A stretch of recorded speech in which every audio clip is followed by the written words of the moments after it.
नमस्कार. ऐकू येतो आवाज?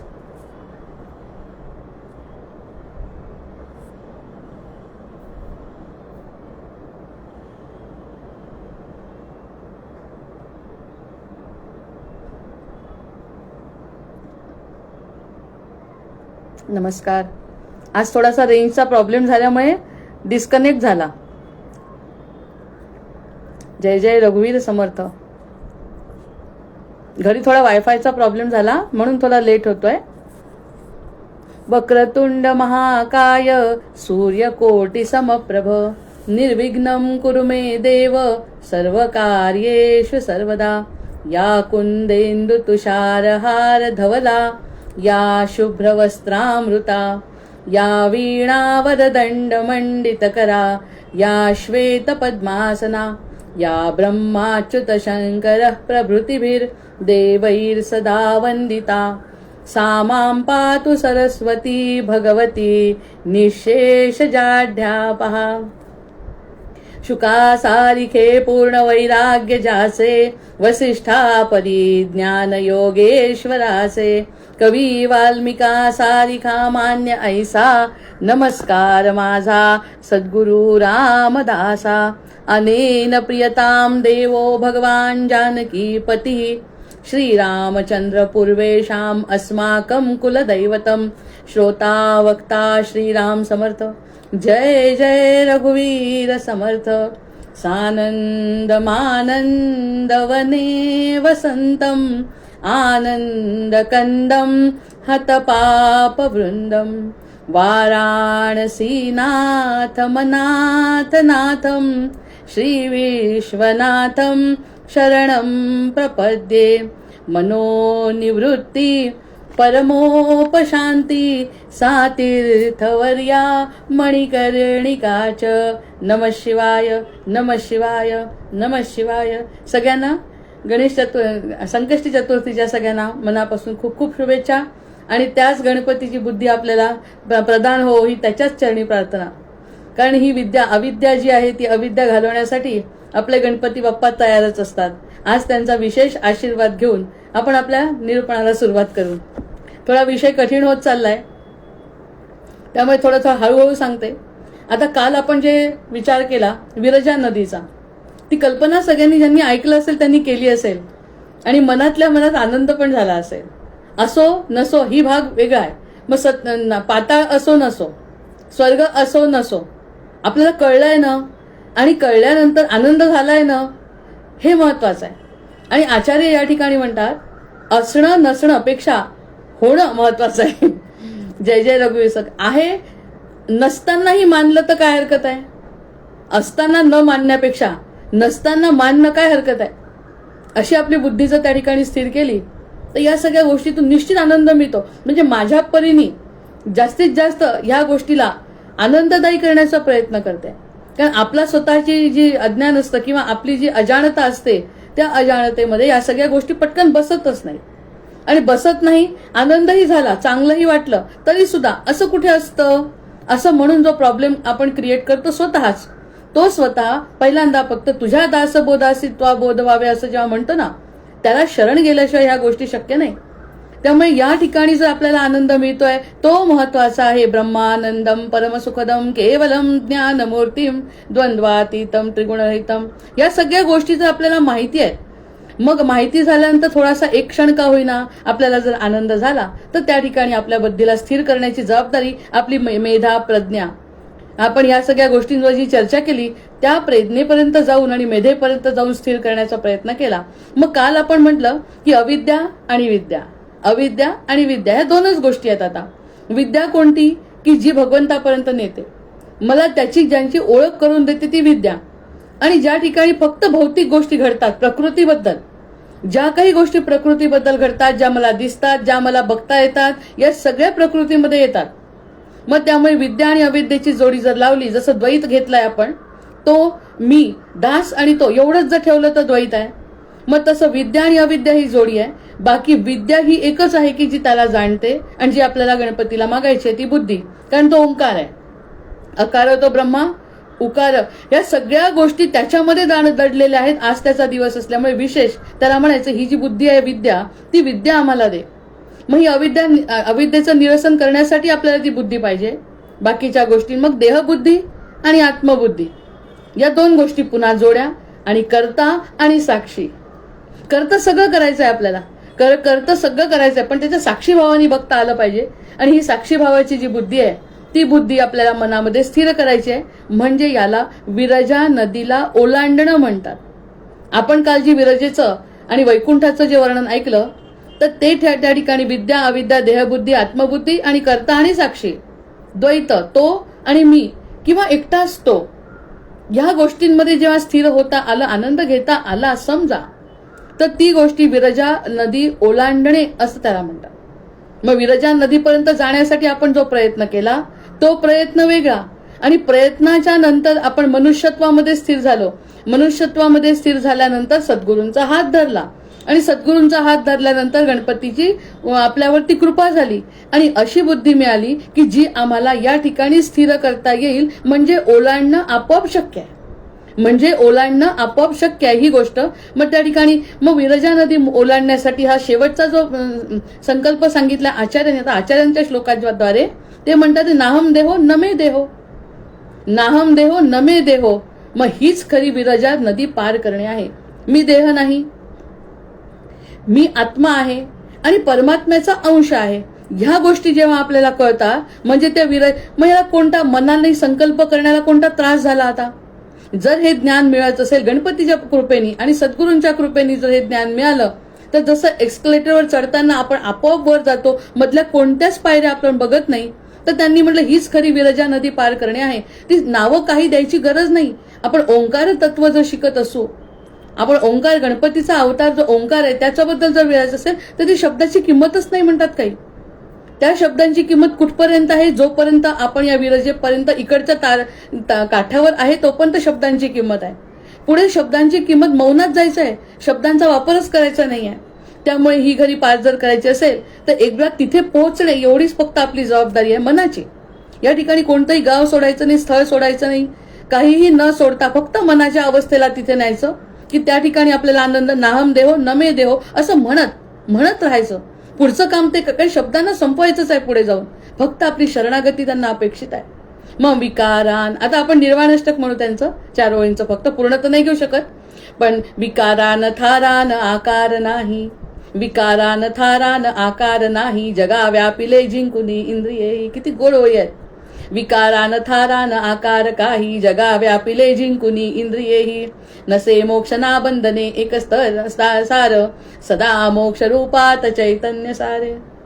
काय म्हटलं? विकारान थारान आकार नाही, जगा व्यापिले जिंकुनी इंद्रियेही, नसे मोक्ष ना बंधने एक सारे, सदा मोक्ष रूपात चैतन्य सारे. जय जय रघुवीर समर्थ. निर्वाणाष्टक यांचं आचार्यांचं ते म्हणतात ह्या सगळ्या गोष्टी कळणं, शब्दांची किंमत न करता त्या ठिकाणी त्या अवस्थेमध्ये स्थिर व्हा. म्हणजे वैकुंठ आणि विरजा नदी, ह्या नदी म्हणजे ही संकल्पना पार जाणे यासाठी आहे. जशी हनुमंतांची उडी आहे, हनुमंतांची उडी लंकेत फक्त हनुमंतच का मारू शकले? कारण रामनाम त्यांच्या ओठी आहे. रामनाम ओठी असल्यावर हनुमंतांना आणि प्रत्येक जीवाला ती शक्ती दिली आहे. म्हणे आपल्याला ती शक्ती सोहम सोहम सोहम म्हणून आपण जन्माला आलोय. फक्त कोहम आपण नंतर म्हणतो म्हणून तो विसरल्यासारखं होतं. मग ते विसरलं जर आपल्याला आठवलं तर ही आपल्या वक्रतुंडाची कृपा आहे. मग त्या ठिकाणी म्हटलंय त्यांनी, एकदा का ती गोष्ट आपली जागृत झाली की जसं हनुमंतांची उडी लंकेमध्ये गेली पडली, एवढा मोठा समुद्र त्यांनी पार केला, तर या नदीची ही कल्पना तुम्ही मनातल्या मनात करा म्हणतात आचार्य. ही कल्पना करून आपल्याला त्या वरच्या टोकावरती स्थिर होण्यासाठी आपण इच्छा करायची, प्रयत्न ते करतात. अशी विकारान थारान आकार नाही, जगा व्यापिले जिंकुने इंद्रियेही. जगाला व्यापलंय. आपण परापूजा बघू नंतर त्यांची कशी करायची, आचार्य पूजा कशी करतात परेची. मग सदा मोक्ष रूपात चैतन्य सारे. मग त्या ठिकाणी वैकुंठामध्ये स्वतः विष्णू आहेत. विष्णू स्वतः ऊर्जा रूपात आहे आणि बाजूला हे सगळे चतुर्भुज आकारात आहे. अशी कल्पना करू. सगळे ऋषी मुनी ज्यांनी हे सगळं पार केलं ते सगळे आनंदात आहे. ना दुःख ना जरा ना काही, अशा याच्यामध्ये ते गेले. मग क्षीरसागराचा अद्वैतार्थ म्हणजे सत्यप्रकाश. त्या ठिकाणी सत्यप्रकाश आहे. विवेक चूडामणीमध्ये आचार्य म्हणतात आहे शुद्ध सत्व प्रधान चित्त, शुद्ध सत्व प्रधान चित्त. आता ह्या ठिकाणी आपण आपला अर्थ असा लावायचा की ह्या वैकुंठात जाण्यासाठी खरंच शरीराने जाण्याची गरज आहे का? मग आता शरीराने वैकुंठ वगैरे कल्पना करण्याची गरज आहे शरीराने? जसं योग वैशिष्ट्यामध्ये लीलेचा जेव्हा नवरा मरून पडतो तेव्हा ती म्हणते या नवऱ्याला मला सोडायचं नाहीये. मग सोडायचं नाही तर तिने केली असते सरस्वतीची उपासना. सरस्वतीची उपासना केल्यामुळे कडक तपश्चर्या असते तिची लीलेची, आणि ते कडक तपश्चर्येमुळे काय होतं की सरस्वती प्रगट होते. आणि सरस्वती काय म्हणते, तुला मी घेऊन ब्रह्मांडात फिरते, ब्रह्मांडाच्या बाहेर घेऊन जाते तुला, पण तुला सूक्ष्म रूपाने यावं लागेल. तुला या ठिकाणी यायचं असेल तर सूक्ष्म रूपाने यावं लागेल, देहबुद्धीने तुला येता येणार नाही. मग सरस्वतीच्या कृपेने तिने तिला सगळ्या ब्रह्मांडात फिरवून आणलं. असं सुंदर वर्णन आहे ना त्या योग वैशिष्ट्यामध्ये. त्या ब्रह्मांडात फिरवत असताना ती फिरत होती आणि ते बघून आपल्याला सुद्धा समजत होतं ती कशी फिरत होती. पण तसं सूक्ष्म बुद्धी आपण करू शकतो का? आपण करू शकत नाही, पण मनाची कल्पना तर करू शकतो. स्थूल बुद्धीने जायची शरीराने जाण्याची गरज नाही. जशी लीला सरस्वतीच्या सोबत गेली तशी इथे बसूनच कल्पना करायची. इथे आणि त्या कल्पनेसाठी एकांत, त्या ठिकाणी सद्गुरूंचा आशीर्वाद, या दोन गोष्टी 5 मिनिटांसाठी जरी करता आलं तर देहाला किंमत न देता आपण त्या देहाच्या वर, जसं त्यांनी म्हटलं विकारानं थारानं आकार नाही, कोणत्याही प्रकारची संकल्पना मनात नाही, कोणत्याही प्रकारचे शब्द मनात नाही, कोणत्याही प्रकारची आशा मनात नाही, आणि तरी सुद्धा वरचा आनंद घ्यायचा या जीवाला, जिथून तो आला त्याचा आनंद घ्यायचा आहे, तर त्याला साधना म्हणतात, तो योग म्हणतात. त्या योगाला देहाने जाण्याची गरज नाही. म्हणून ती विरजा नदी जी आहे ती मानसिक संकल्पना. ही संकल्पना कशी आली सांगू? म्हणजे ही विरजा काय, वैकुंठ काय, स्वर्ग काय, पाताळ काय, ह्या कल्पना कशा आल्या माहिती आहे? हे तर अगदी स्पष्ट होईल की त्या ठिकाणी सुरुवातीला ज्या क्षीरसागरामध्ये विष्णू पहुडलेले आहेत त्यांच्या मनात विचार आला आणि ब्रह्मदेवाला सांगितला, आणि ब्रह्मदेवानी मनानेच ही सृष्टी तयार केली. मनाचा संकल्प आहे त्यांच्या मनाच्या संकल्पानी जसं प्रभूंनी सांगितलं तशी सृष्टी केली. मग ती मनाची नाही का?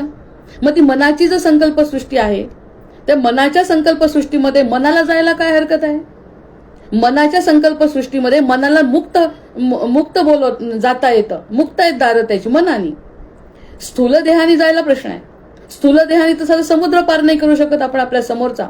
पण मनाचा जर संकल्प असेल तर मनाच्या संकल्पाने जे मनात विचार आले त्या मनाच्या विचारांच्या सोबत आपण भ्रमण करू शकतो. ही शक्ती आपल्याला ब्रह्मदेवांनीच सांगितलंय. सत्य म्हणजे ब्रह्म. त्या ब्रह्मांनीच सांगितलंय की मनाने तू कल्पना कर. आपण जे मनाने कल्पना केलो कदाचित स्वप्नात दिसेल. स्वप्न सुषुप्ती अवस्था ज्या आहेत आपल्या, कदाचित स्वप्नात दिसेल, आणि स्वप्नाचं सत्य मानून कदाचित प्रत्यक्षात दिसेल. आपल्याला देहाने जाता येतच नाही. वरच्या प्रदेशामध्ये देहाने जाता येत नाही, खालच्या प्रदेशामध्ये देहाने जाता येतं, म्हणून तर देह संपतो. हा जो पृथ्वी आणि पृथ्वीच्या खालचा पाताळ आहे तिथे बाकी देहाचा उपयोग आहे, आणि वर जाण्यासाठी देहाचा उपयोग नाही. मग देहामधली बुद्धी कशी चालेल? देहामधलं विचित्र विचार कसे चालतील? संकल्प विकल्प कसे चालतील? फक्त एवढं विवेक चूडामणीमध्ये त्यांनी सांगितलंय, नमे देहो नाहम देहो नमे देहो. मग ह्या प्रश्नाचा पण हे सगळं फक्त 5 मिनिटं 7 मिनिटं हा अनुभव या देहाच्या द्वारे, पण आतून असा अनुभव मनाचा संकल्प जर केला तर शुद्ध सत्व प्रधान चित्त म्हणजेच वैकुंठ. जय जय रघुवीर समर्थ. आणि त्या वैकुंठात कोण बसलाय? आपला आत्मा. त्या वैकुंठात शांतपणे कोण बसलाय? आपला आत्मा. मग भगवंत हृदयस्थ आहे. मनाची अवस्था जर चित्त शुद्ध असेल आणि त्या ठिकाणी असलेला आत्मा जर मनाने शांत पडला असेल, जसं आपण पहिल्या दिवशी शांताकारम भुजगशयनम पद्मनाभम सुरेशम असं जे त्याचं वर्णन केलं, हा तसा मूळ रूपात तसाच आहे म्हणतात. हा जो आत्मा आहे त्याचा अंश जो त्यांनी किंचितसा दिलाय आपल्याजवळ, जो आपल्याला तारतोय, जो आपल्या सोबत आहे, तो तसाच शांत आहे. तो जसा क्षीरसागरात आहे तसा हा चित्तशुद्ध आत्म्यामध्ये. आता आपण इडा पिंगला सुषुप्ना नारीचं जेव्हा वर्णन करू त्या ठिकाणी ती गुप्त सरस्वती, गंगा, यमुना हे सगळं आपल्याला पिंडी ते ब्रह्मांडी कळतं. मग ते सगळं जसं आतमध्ये आहे ते आपल्याला आतापर्यंत प्रदूषणच समजत होतं आतलं आणि बाहेरचं. प्रत्यक्षात सत्वचित्त आहे. याच्यासाठी फक्त 5 मिनिटं 24 तासातले आचार्य म्हणतात, फक्त 5 मिनिटं जर तुम्ही कल्पना केली, आणि कल्पनेला काही कोणत्याही प्रकारचं बंधन नाही. देहाचं बंधन देहापुरतंच आहे, देहाचं बंधन ब्रह्मांडापुरतं आहे. पण देहाच्या बाहेर विमान जसं जाताना जोर लावावा लागतो तसं आपल्याला मनाचा जोर म्हणजे सद्गुरूंच्या कृपेने लावून मनाने संकल्प करायचा आहे. आणि त्या ठिकाणी जाऊन स्थिर व्हायचंय. मग तिथे रजस तमस सगळे क्षीण झालेले आहे. फक्त सत्वगुणाचं अस्तित्व तिथे आहे. आपल्यामध्ये सत्वगुण जागृत झाला असेल, आपली जर शरणागती असेल आणि आपल्याला फक्त तोच पाहिजे असेल त्या क्षणी, बाकी दुसरं काही नको असेल, अशी अवस्था असेल तर, आणि अशी असेल हे ज्ञानातून सांगतात आचार्य, अशी करता येते. आम्ही लोकांनी तो अनुभव घेतलाय, रोकडी प्रचिती आम्ही घेतली आहे.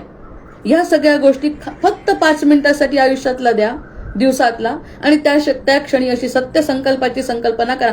जगी धन्य तो दास सर्वोत्तमाचा. सर्वोत्तम आहे ते, आणि त्याचा दास आपण जर असलो तर ही अवस्था यायला काय हरकत आहे.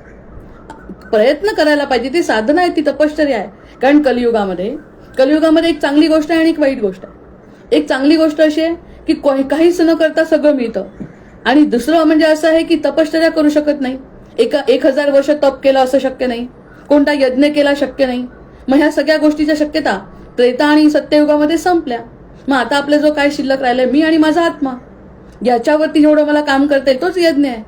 मी हाच यज्ञ करते की आता माझ्या मनातल्या ज्या संकल्पना आहे त्या जाळून टाकायच्या. त्याची जी दक्ष प्रजापतीचं संकल्पना होती की मे करणारा जे बोकडाचं मस्तक त्याला लावलंय राजाला, कशासाठी, तो सारखा मे करतो. मग मे करतो म्हणून त्याला लावलं आणि त्याला छाटून टाकलं. याचा अर्थ जो मी करतो माझा देह, त्याला जर मी छाटून टाकलं तर तो यज्ञ झाला माझा.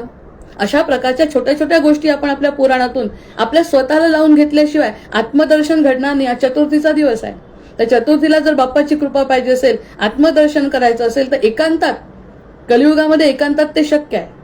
आतापर्यंत ज्या गोष्टी कोणीही करू शकलं नाही ते कलियुगामध्ये ती व्यक्ती करू शकते, हे तर सगळे लोक सांगतात. अशी ही विरजा नदी, रजस तमस पासून तो पार असलेला जो भाग आहे, ते दिव्य तेज आहे. मन पूर्ण स्थिर झालेलं असतं, आणि त्या ठिकाणी जर पोहोचलो तर मन पूर्ण, तेथे ईश्वराचा साक्षात्कार होतो. ही एक लाईन आहे फक्त, त्या ठिकाणी ईश्वराचा साक्षात्कार होतो असं त्यांनी सांगितलंय ज्ञानामध्ये. मग त्याच्या तिकडे होतो या शब्दांवरती भर देण्यापेक्षा आपण तो घ्यायचा. होतो ते सांगतायत त्यावरती विश्वास असेल तर तो कदाचित आपल्याला तो मिळू शकतो. यासाठी दिवसेंदिवस साधना, त्याच 5-10 मिनिटं जो आपल्याला देवाचा द्यायचा आहे त्या क्षणी अशा प्रकारची साधना, तपश्चर्या, जपमाळपेक्षा, पारायणापेक्षा या सगळ्या गोष्टींनी कलियुगामध्ये आचार्यांनी किती जुन्या काळी लिहून ठेवलंय की मी एवढं ज्ञान कमवलं, पण त्या चांडाळांनी मला किती चांगलं शिकवलं की अरे बाबा या ज्ञानाला काही उपयोग नाही. त्या चांडाळ मला म्हणाला आणि प्रत्यक्ष विश्वनाथ त्याच्या समोर उभे राहिले आहे. ही गोष्ट आपण पहिल्याच याच्यात ऐकली. मग तसं जर होत असेल तर आचार्य पुन्हा पुन्हा सांगतायत की हे आत्मदर्शनाचं तत्व आहे आणि तुला कुठेही जायची गरज नाही. कारण तुझा स्थूल देह घेऊन तू जाऊ शकत नाही. तुझा स्थूल देह इथेच राहणार आहे हे तुझ्या मनाला पक्क कर, आणि त्या स्थूल देहाशी तेवढाच संबंध आहे जेवढा तुला तिथे जायचा आहे. त्याच्याच पुरता फक्त देहाचा संकल्प कर. असं केल्यानंतर 5 मिनिटासाठी शुद्ध सात्विक तत्व जर आपल्याला आकर्षित करत असेल तर तो परमात्म्याचं तत्व आत्म्याला मिलनासाठी उत्सुक आहे. ते जीवाशिवाचं मिलन जसं म्हणतात तसं देहानी कुठे जायचं नाही, स्थळ सोडायचं नाही, काहीही करायचं नाही, शांत मौनात बसायचं. इकडे विद्येचा अधिपती गणपती, त्यांनी विद्या दिली, शब्द दिले, शब्दांचे अर्थ समजले, पण हे सगळे शब्दांचे जे अर्थ समजले त्यातला एक ब्रह्मानंदम परमसुखदम केवलम ज्ञानमूर्तीम, एवढा जो श्लोकातला 4 शब्द आहेत त्याचा अनुभव तू स्वतः घे म्हणतात. मी आहे मी आहे मी आहे नको म्हणू.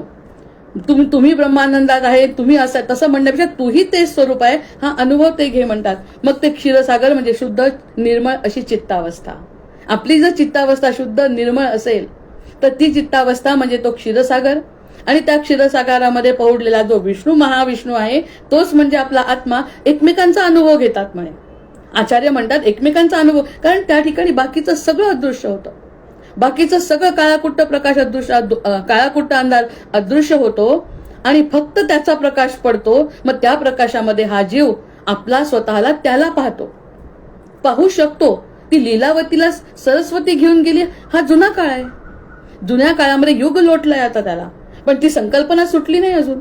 कोणत्याही भागात जा आणि कितीही वर्ष झाले तरी संकल्पना सुटलेली नाही. तिथे जशी सरस्वती घेऊन गेली तशीच या कुंदेंदु तुषारहार धवला म्हणत आम्ही त्या सर्व सरस्वतीला जर आकर्षित केलं तर, आणि गणपतीची बुद्धी जर आपल्याजवळ असेल तर मौनामध्ये या सगळ्या गोष्टी साधायच्यात असं आचार्य म्हणतात. कुठेही जाण्याची, कारण तसंही आता तीर्थस्थानामध्ये या सगळ्या गोष्टी मिळतील अशी शक्यता नाही. पूजेतून या गोष्टी मिळतील अशी शक्यता नाही. पूजा हे एक साधन आहे. पूजा हे एक साधन आहे. कोणी पूजा न करणारा सुद्धा आत्मज्ञानी असू शकतो आणि पूजा करून सुद्धा आत्मज्ञानी नसू पण शकतो. त्याच्यामुळे पूजा हे साधन आहे हे लक्षात ठेवा म्हणतात. ते पूजा करणं किंवा ज्या काही सोपस्कार आपण करतो त्यासाठी ते परंपरागत चाललेले आले, त्याचा अर्थ कळून घ्या म्हणतात.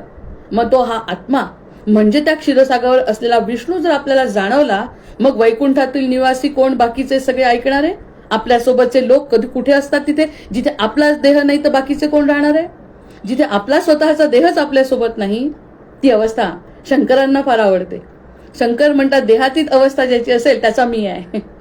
जो देहातीत अवस्थेमध्ये अनुभव घेत असेल त्याचा मी आहे, कारण मी त्यासाठीच भस्म अंगाला लावतो. भस्माची किंमत आहे, नंदीची किंमत आहे.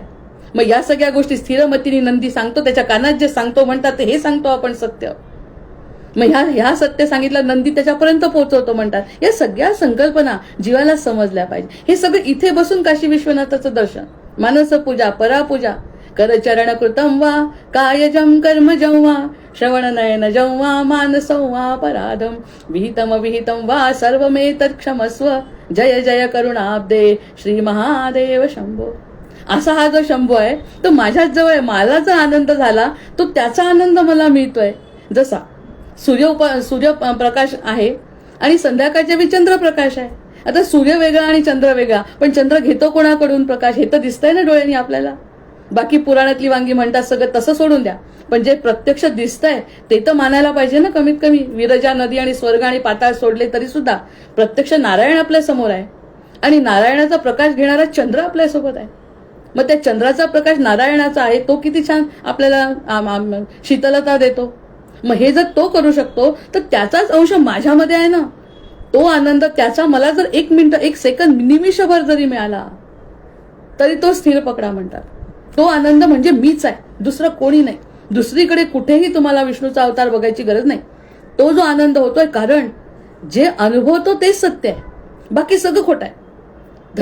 धर्मग्रंथ काय उपयोग आहे जर त्याला अनुभव आला नाही तर. आणि अनुभव आला तर हा शब्द ओंकाराचा जो शब्द आहे तुमच्या कानामध्ये निनादला आणि हृदयामध्ये स्थिर झाला तर देहानी सोडायची काही गरज नाही, कारण देहावर तसं उपयोगच नाही आहे. देहावर अवलंबून राहून देह कुठेच जाऊ शकत नाही आणि त्याच्या विरुद्ध मन कुठेही जाऊ शकतं.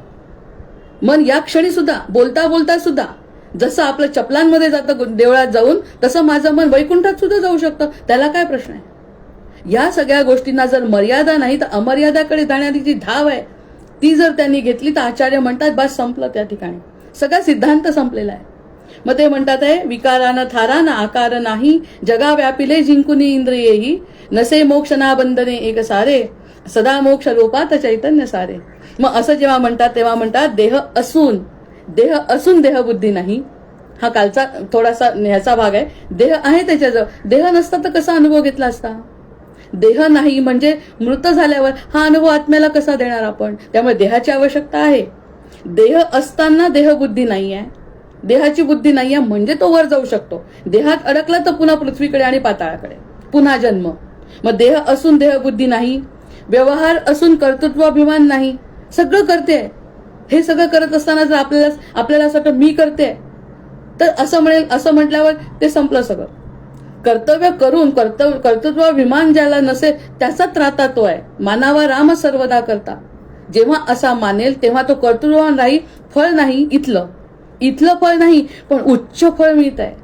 आणि अशी कल्पना मनाला सतत पटवत राहायची आपल्याला सगळ्यांना.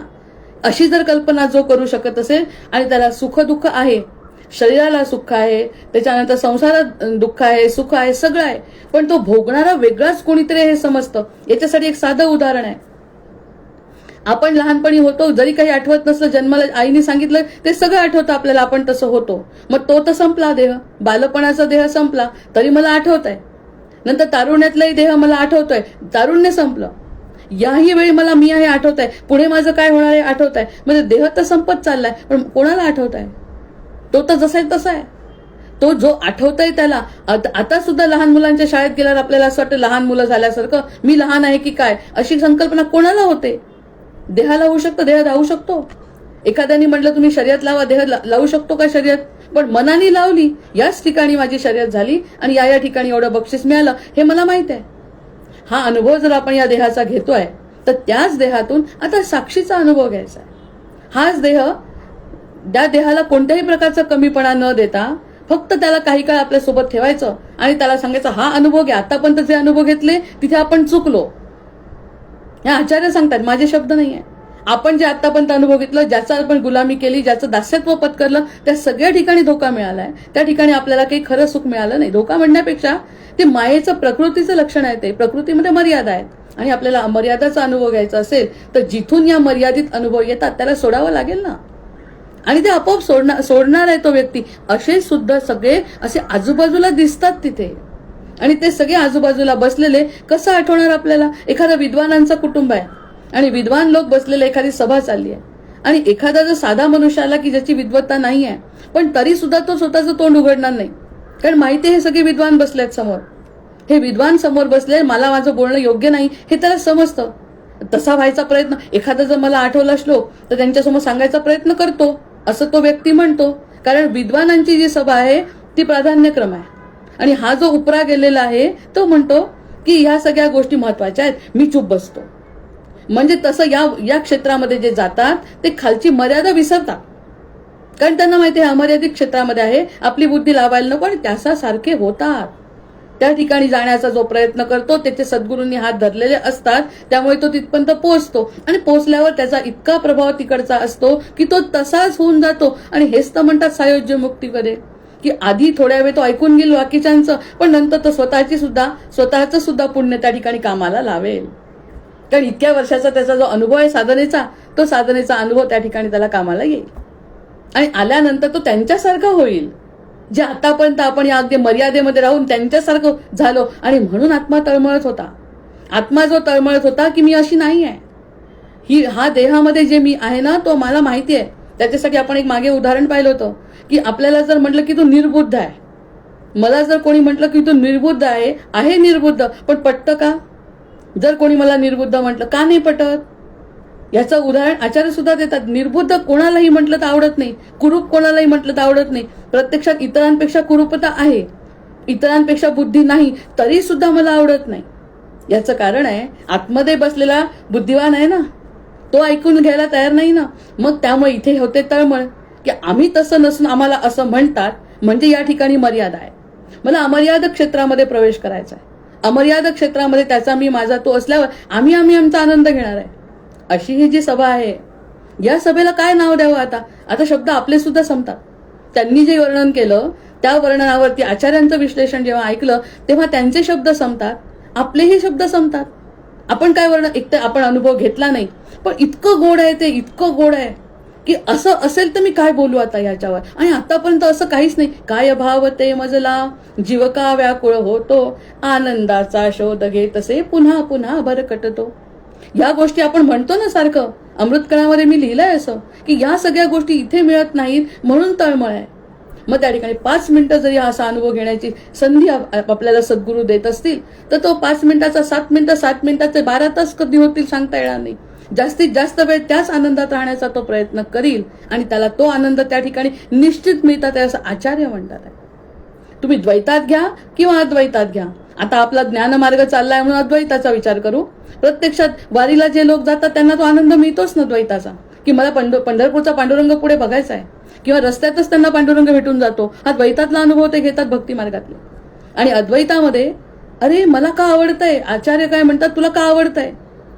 एखाद्याला बघा साधी गोष्ट असेल घरामधली, जर ती त्याला आवडत नसेल ना तो त्याचा स्वीकार नाही करत.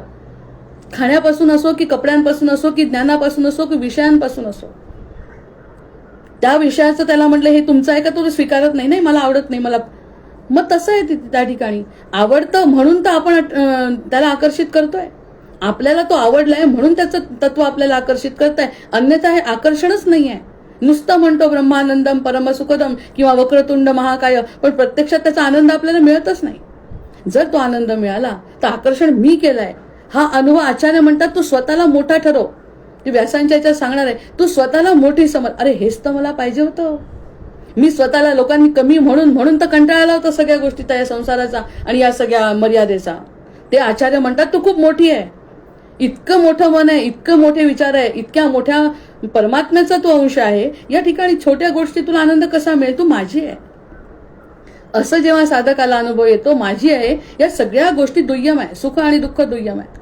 त्याच्यावरचा जो परमानंद तुला द्यायचा आहे ना, तो देण्यासाठी तू माझी आहे असं म्हटल्यावर जीवाच्या डोळ्यातून पाणी येतंय, अक्षरशः देहातून या अशी सगळी संकल्पना जर आचार्य सांगत असतील अद्वैताकडे. आपण हे ज्ञानमार्गामुळे अद्वैत बोलतोय की तू माझी आहे आणि तू तितकी मोठी आहे, तू माझा अंश आहे. अद्वैतात बोलतात. द्वैतामध्ये आपण दास्यत्वपद करतो की मी जी पूजा करतो ती भगवंता तुला मिळेल, मी हे जे खायला केलं ते सगळं तू खातोय.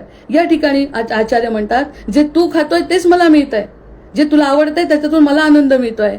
असा अद्वैताचा जो संकल्प आहे आचार्य अतिशय उत्तम पद्धतीने आपल्याला म्हणतात तू खूप मोठा आहे. आणि ही ऐकण्यासाठी किती जीव व्याकुळ होता आतापर्यंत प्रत्येकाचा की तू मोठी आहे. आपल्याला सगळेजण कमी लेखण्याचा प्रयत्न करतात, म्हणून आपल्या आत्म्याला त्रास होतो.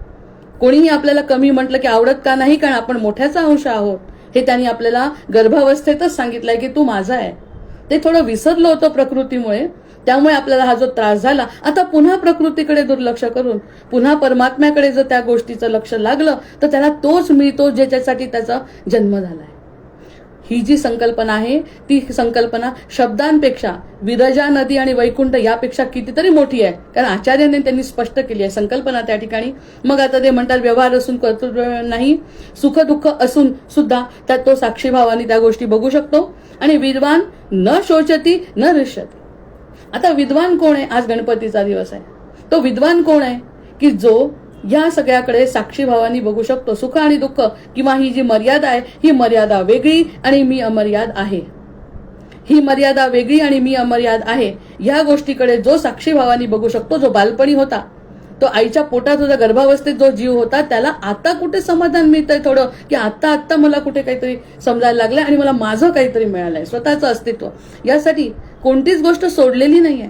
कर्तृत्व सोडलेलं नाही, लोक सोडले नाही, देश सोडला नाही, देह सोडला नाही. आणि ते म्हणतात आधी आपल्या मनामध्ये पटवलं होतं की मरणानंतर मुक्ती आहे, देह सोडायच्या आधीच मुक्ती आहे. आणि ते आपण महाशिवरात्रीच्या आधीच या सगळ्या गोष्टी कळल्या तर शिवाकडे आपण कसं बघू बघा. म्हणून ही जी संकल्पना आहे आचार्यांची ती अतिशय जीवाला आवडणारी संकल्पना आहे. आणि जीव तळमळ करतो ह्या गोष्टी ऐकण्यासाठी. तू मोठा आहे म्हण. आणि ह्यातल्या प्रत्येक जीवाला ते सांगतात आचार्य तू खूप मोठा आहे. तू स्वतःला स्वतःच्या बुद्धीने कमी केलं. बाबा रे, बुद्धी तुझी शत्रू आहे. तुझी बुद्धी तुझी शत्रू आहे. तुला वाटतं आपण खूप शिकलो आणि खूप काही झालं, पण प्रत्यक्षात विद्या अविद्या, देहबुद्धी आत्मबुद्धी, कर्ता आणि साक्षी या 3 जोड्या, ह्या 3 संकल्पना द्वैताच्या लक्षात घे म्हणतात. आणि शेवटचं आचार्य म्हणतात आहे, मला खरं तर ब्रह्मविद्येचे 1, 2, 3 भाग घ्यायचे होते, पण वेळ या उजळणीतच संपतोय. मग आता म्हणतात आहे ते वैकुंठ म्हणजे लोक नाही. आपण काल कल्पना केली की वैकुंठ म्हणजे एक लोक आहे आणि एक क्षीरसागर. तर ते म्हणतात आचार्य त्यावरती बोलतात आहे ही पुराणातली संकल्पना आहे ना, वैकुंठ आणि विरजा नदी पुराणातली आहे. आचार्यांनी आपल्यासाठी काय सांगतात आहे, वैकुंठ म्हणजे लोक नाही, आपण वैकुंठवासी म्हणतो. या सगळ्या संकल्पना खरंच या नवीन काळामध्ये समजून घ्यायलाच तर किती वेळ लागतो. ते म्हणतात लोक नाही आहे. विवेक चूडामणीमध्ये आचार्य म्हणतात आहे ती अवस्था आहे. जय जय रघुवीर समर्थ. ती मनाची अवस्था आहे, ती आपल्या स्वतःच्या हृदयाची अवस्था आहे. आणि त्या अवस्थेमध्ये जर स्थिर असेल तर तो वैकुंठात आहे. मरणाची गरज नाही, देह सोडण्याची गरज नाही, कर्तृत्व सोडण्याची गरज नाही, काही सोडायची गरज नाही. पण हे समजलं तर होईल ना. नाही समजलं म्हणजे हे ज्ञान. पुन्हा ज्ञान म्हणजे कोणतं ग्रंथ वाचन नाही, पुराण नाही, नंतर पारायण नाही. या सगळ्या फक्त त्याच्यासाठी इथपर्यंत येईपर्यंत, आवड निर्माण होईपर्यंतच्या त्या पायऱ्या आहेत. त्या पायऱ्यांवरून उडी मारून जर आपण आपल्यामध्ये स्थिर त्या एखादा शब्द जरी आपल्याला अनुभवता आला तर ते म्हणतात ती अवस्था आहे. त्यामुळे देहाला हलायची गरज नाही, घर सोडायची गरज नाही, कर्तृत्व सोडायची गरज नाही. आहे त्या ठिकाणी फक्त तुम्ही जे सांगतो तेवढं ऐक. फक्त काही दिवस ऐक. ऐकून तुझी ज्ञान आणि तुझी भक्ती वाढली की हा आपला बाप्पा आहे, आपली सरस्वती आहे आणि मुळात म्हणजे आपले सद्गुरू आहे. तिथपर्यंत शरण झाल्यानंतर ते सद्गुरू पुढचं बघून घेतील. आतापर्यंत आपल्या स्वतःच्या बुद्धीने पुष्कळ केलं, आता सद्गुरूंवर पूर्ण शरण जा. इतकं शरण की आलेलं संकट सुद्धा सद्गुरू टाळतील, आलेलं सुख सुद्धा सद्गुरूंच्या चरणी समर्पित. आणि मी साक्षीभावाने बघू शकतो सद्गुरू माझ्यासाठी काय करतायत, मी माझं काहीच करत नाही. ही जी अवस्था आहे त्या अवस्थेमध्ये खरंच म्हणजे अगदी वैयक्तिक जरी अनुभव घेतला, अशी जर अवस्था मनाची असेल तर हलकं वाटतं. आणि हलकं होणं म्हणजेच वर जाणं. आणि जितकं प्रेशर असेल, जितका ताण असेल तितकं जमीन ओढते. आणि जमीन इकडे आपण वसुंधरेला म्हणतो की वसुंधरा गुरुत्वाकर्षण करून आपल्याला सांभाळते. प्रत्यक्षात ती पण एक माया आहे. वसुंधरेने जर आपल्याकडे ओढलं तर ती माया आहे, लक्ष्मी आहे ती. आणि ते लक्ष्मीजवळ राहायचं का परब्रह्माकडे जायचं, हा विचार पुन्हा निर्णय विवेकाने आपल्याला घ्यावा लागणार आहे. त्या ठिकाणी दुसरं कोणी काही करू शकत नाही. मग हे ज्ञान त्यासाठी देत आहे की तुला निर्णय घ्यायचा आहे, एक फक्त निर्णय घ्यायचा आहे, करायचं काहीच नाहीये. जे तुझं चाललंय ते चालू दे. इतका साधा वेदांत असेल, इतका आचार्य इतके गोड असतील, आणि आचार्य जर आपल्याला उन्नत करत असतील, असं नाही की तू हे नाही केलं म्हणून तुला हे नाही मिळालं, तू अशी वागते म्हणून, तर काही नकारात्मक नाही आहे अद्वैत सिद्धांतामध्ये. तू मोठा आहे आणि मोठ्याकडे जा, खाली वळू नको, मी काळजी घेतो तुझी. किती किती किती काय बोलावं याच्यावरती. आपल्याला तेच हवंय आणि ते द्यायचाच प्रयत्न करतात, फक्त बुद्धी अडवते यामध्ये. मग असं झाल्यावर वैकुंठ म्हणजे जाण्याचा लोक नाहीये.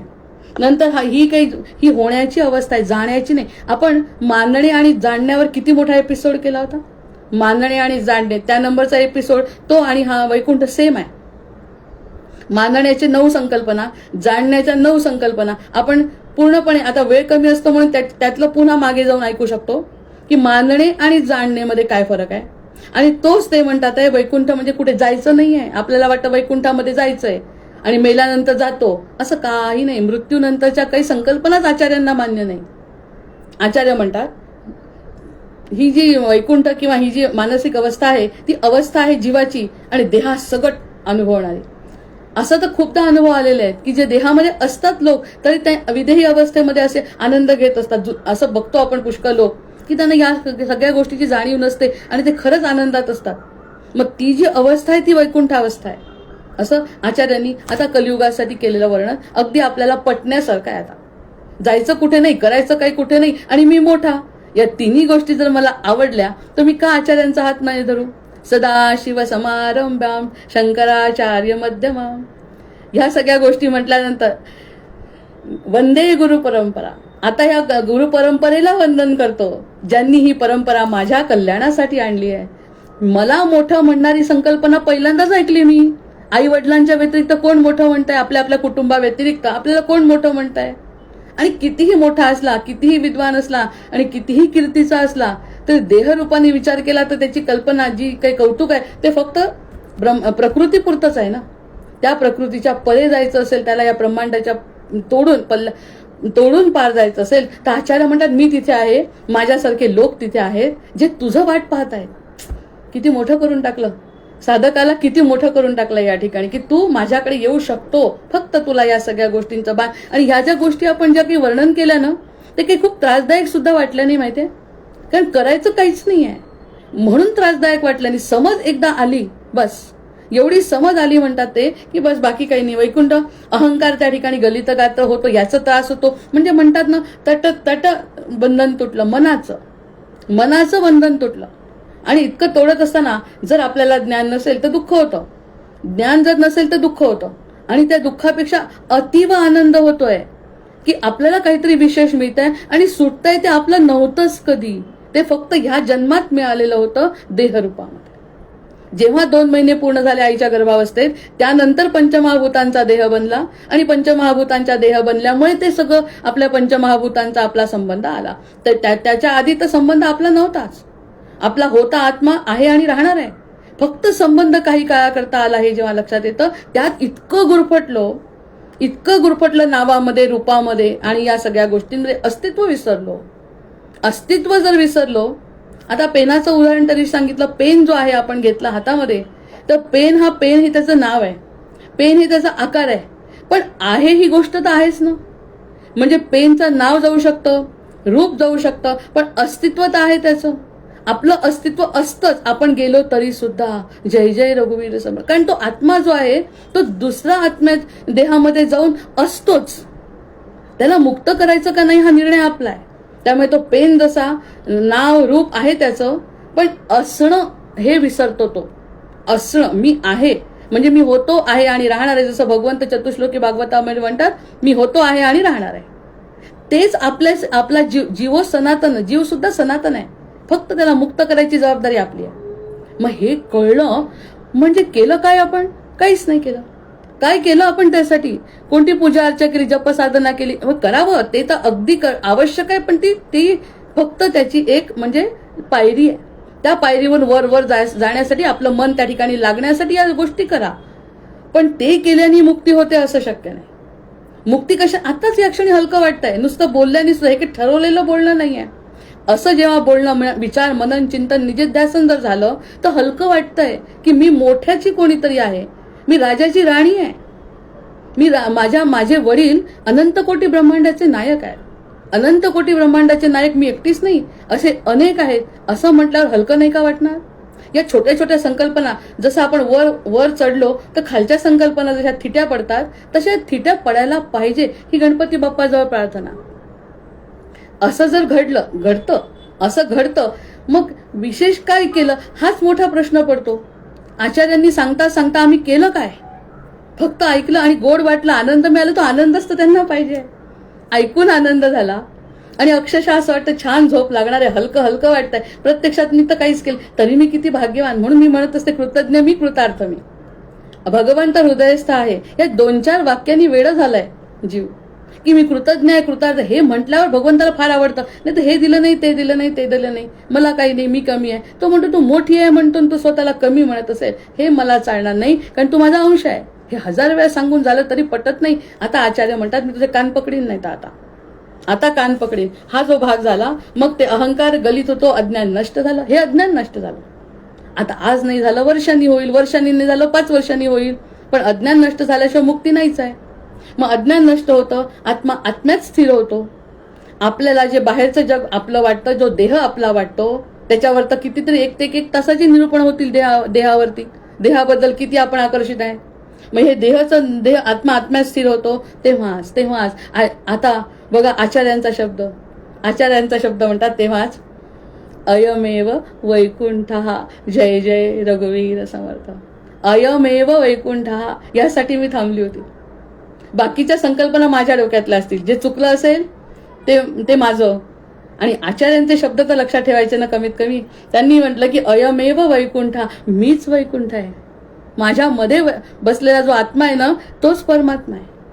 मग तत्वमसी आणि अहम ब्रह्मासी हे आचार्यांचे वाक्य समजवताना असा खूप त्रास झाला का आपल्याला?